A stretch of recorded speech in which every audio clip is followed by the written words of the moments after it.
My name is Megan and welcome to my channel. Today, I'm going to be talking to you about something I haven't shared yet. I have a 1992 Mazda Miata. Mazda Miata. I love it. I love the car. It's so cute. Look at it go! And I am in the process of trying to fix up the car. What we're going to be doing in this video is I'm going to take you through the process of trying to repair the front bumper, sand it, apply Bondo, try to fill in any holes, and remove it from the car. Originally, our plan was to sand it ourselves and spray paint it ourselves, but I think what we're going to do is, now that the bumper is off the car, probably take it to a sandblasting shop and then we'll use the single stage spray paint that I have and spray paint it. I just wanted to share a little bit of what I've been doing, and I've been really enjoying learning about restoring old cars. I really do love the Mazda Miata. I think it's a very special car, and I'm very grateful that I was able to find such a great Mariner Blue and have the chance to restore it to perfect condition.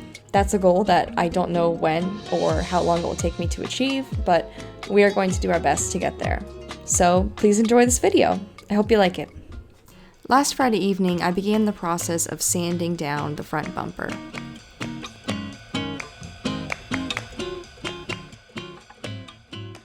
As you can see, there's a pretty big hole. What's really important to do anytime you're sanding and painting is to have the proper protection equipment. So here I'm wearing goggles, a mask, and gloves. Showing off my Bondo and putty knife like it's a makeup tutorial.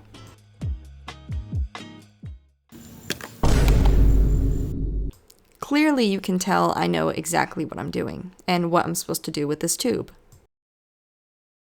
So I did what anyone would do. I asked my boyfriend for help, but he was taking too long, so I decided to try ChatGPT.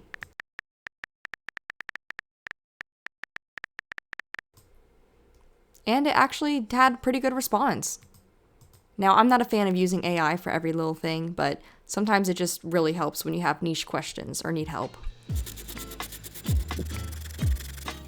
So I'm sanding it with an 80 grit to roughen up the surface so the Bondo will stick to it. Someone did something.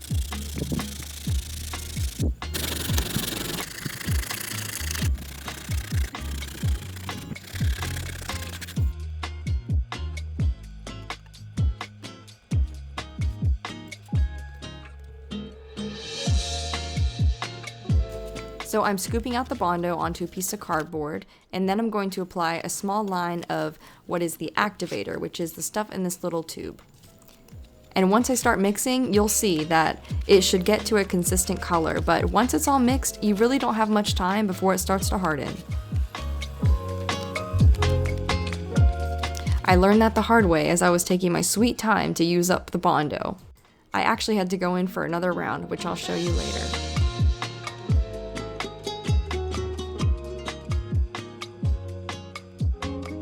My boyfriend was also working on his cars at the time, so he came over to show me the dirty air filter from his Mustangs. Look at the difference. That's the new and that's the old? Yeah. Was this one red? Yeah.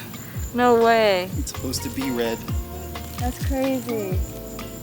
Here's me doing the second round of Bondo, and I actually want to show you just how fast it takes for this stuff to harden.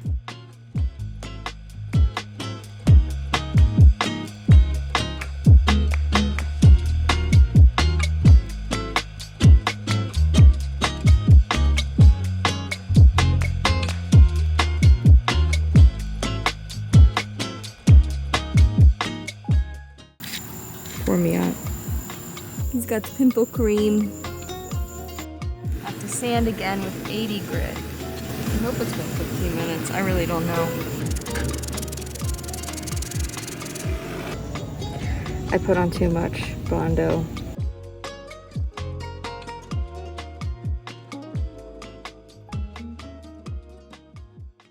So last night my camera died.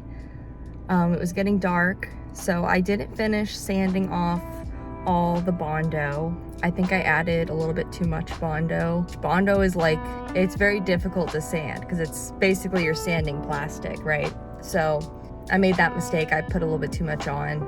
But yeah, we're back to the car this morning. It's gonna rain in the afternoon, but I figured I could do a little bit more on it today before it rains. What we're gonna do is I think I wanna take off the front bumper and put it in the trunk of our truck. I think to spray paint it, I definitely just wanna take it off, and I think that'll just be easier and I can do the edges better and it will be a nice cleaner finish. As far as the rest of the body panels, there's still a couple body panels that I was hoping to refinish. I only have 2 cans of spray paint, so who knows. I want the front of my car to look good. I figured if every year I focus on one part or one thing to fix, then I can get it all fixed up in no time. This year, I told myself before the weather gets cold, I wanted to fix the front bumper. I have a new Mazda sticker I bought a few years ago that I wanted to put on the front to replace the one that was all faded away. So that's what we're gonna do today. And there's a gentleman's video that I'm going to post in the comments or link however I can that does a really great job at, you know, succinctly explaining in clear to understand terms how to take off the front bumper. So I'm going to be referencing that. Without further ado, let's get it going. So as the sun was coming out, I decided I wanted to move my car to where there would be shade for a little bit. But to do that, that included moving my car and actually starting the car. Which, one thing about this Miata is it is very old, and if you don't drive it for a while, and you don't drive it a lot, it will not start. So to the trunk I go, which is actually where the battery is. Luckily, I got to use my boyfriend's trusty jump pack. So what I do here is I just make sure the pack is off, make sure the car is off and the key's out of the ignition, and then I match the red clamp to the red bolt and the black clamp to the black bolt, make sure it's secure, and then turn that thing on. At this point, the car should start. Now, we're gonna try to start it, and it should start. Here we go. Perfect.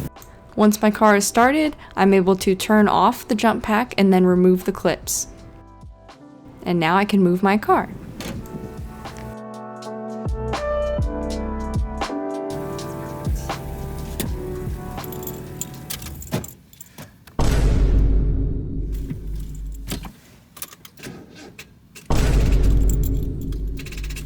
You know what? We'll just leave the window open. Gonna open our tool set. Everything just kind of fell out. Here's how she looks this morning. Woo.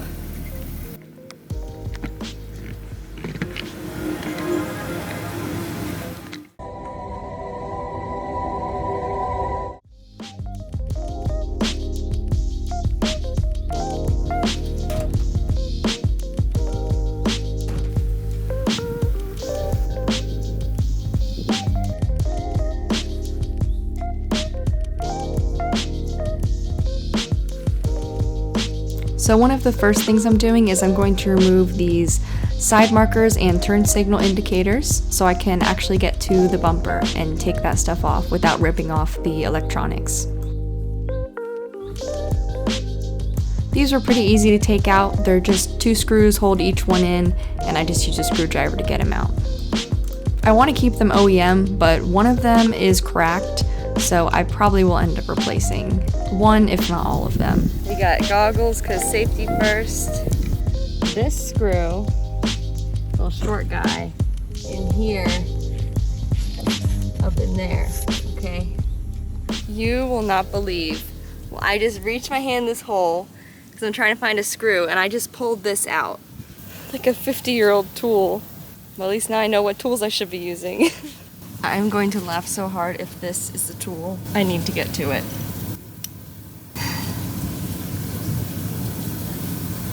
Well, it doesn't fit my thing. Although I couldn't get those tricky bolts out right now, just wait until later in the video. This tool would be coming back. I decided even if I couldn't get those 4 bolts that were really deep in the bumper, I could move on and do all the other parts first, and then come back to the tricky ones later.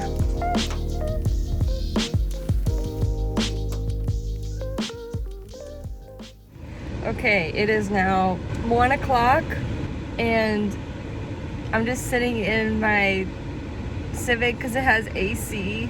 It's just so hot. I feel like I'm getting close to the end, but like I think I'm gonna need to take more breaks because It is September and the weather's been like kind of nice, so I knew it was gonna be like a little hot, like in the 80s, but like, let me show you how hot it is. That's right, it is 100 degrees. I hope we get some clouds before it starts to rain, because oh my gosh, it's just been miserable. Just trying to stay hydrated and get this bumper off. So I'm over here like, you know, while I'm in here, why don't I tighten that bolt that looks a little loose, right? So I get out the socket wrench and let me show you. I dropped the wrench in the engine. It's in there. So that seems like a good place to stop for today. Couldn't get the bumper off. Okay. Miata is tarped and safe from the elements. Tools are put away, except for the wrench that I dropped in the engine.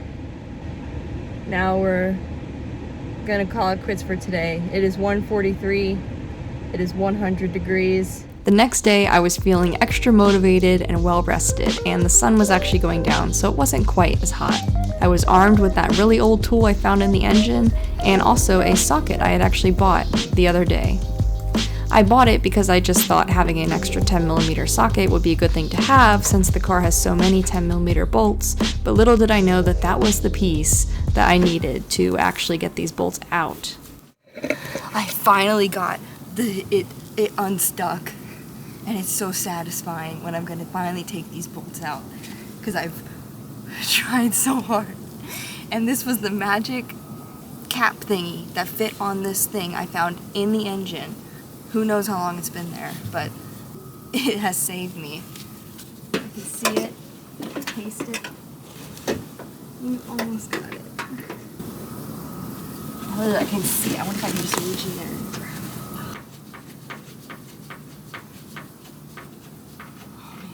Oh man. Look at that. This is what we've been working so hard for. Now there's one more on this side and two more on the other side. Let's see if we can get them. This is the moment that I apply what I learned in engineering school. So I'm not going like this, I'm going like this. It should be a lot easier.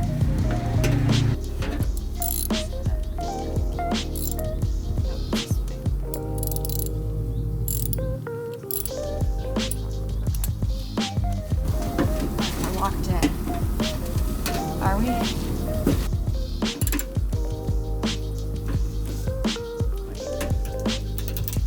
There we go. Finally. Oh man! Incredible how much easier it goes if you know how to use the tools. Oh, I think we got it. Now it's unstuck. It's easier. Alright, that should be it.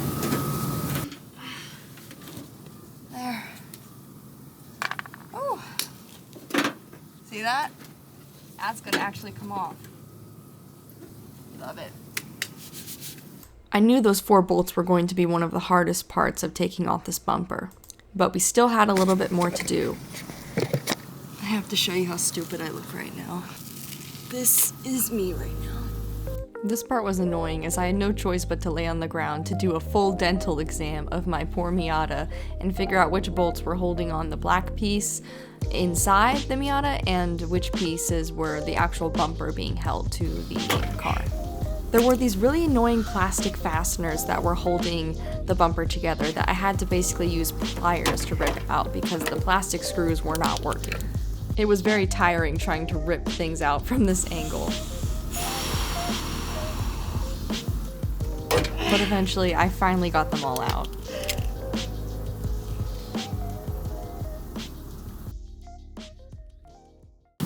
I think it should come off now. Keyword should. Okay. Alright, see? Okay, that thing's broken, but that's fine. Don't really need the shroud anyway. Almost. Back under the car I go to see what bolts I missed. Oh, this might be it.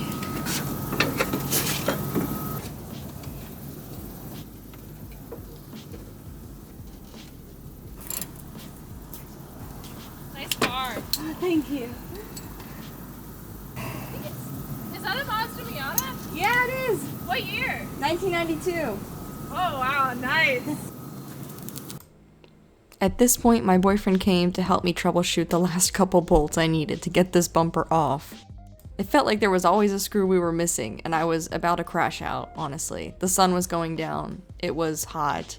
Oh my god, bro. Oh, hell no, man. What the fuck, man? Get your ass on, man. Teamwork really makes the dream work here. And honestly, if it weren't for James, the engine probably also wouldn't run, and he has helped me with so much for this car, and he's been working on cars a lot longer than I have. But I'm just happy to learn.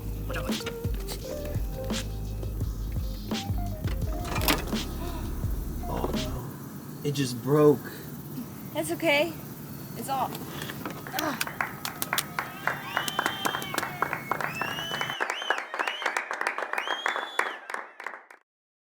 So the audio from my camera did not record, but I'm just going to explain to you what I'm doing here. Since I can't actually complete the bumper repair for this video, I wanted to at least do one repair from start to finish in the video just to give the satisfaction of having something closed out. And so I decided to do what I believe to be the easiest repair ever, which was replace the shift knob with a much better looking one that you can actually see the gears on. As you can see, I was very excited to put this on. Little did I know I would come to eat my words, as this was definitely not the most easy repair ever. See that? That's what it looks like. Ew. Okay, this should be the easiest mod ever. The easiest mod ever. I think I'm gonna break it. I know I've done this before. This doesn't seem right. I can't get off the knob. Oh, yeah. Please. Sad. Oh, you got it. Oh, nice. I don't know why I was so afraid I was gonna break this part here. I felt like I was twisting this. I'm gonna... Is that not tight enough?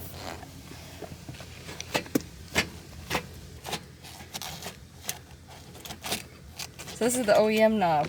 Look how different. I thought this was like this, but it's not. Oh, that one looks so much better. Yay!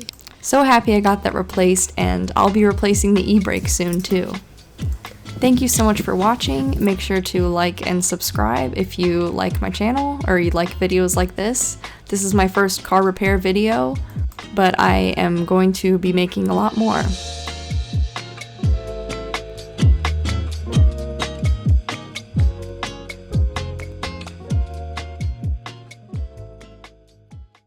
We don't do electric sanding here. Electric sanding is for liberals.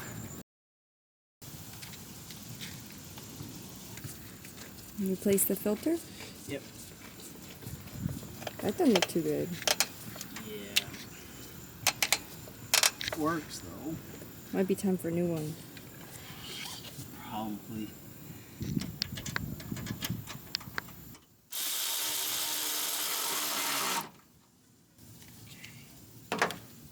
Good job. Now, real question is, will it start? Good job.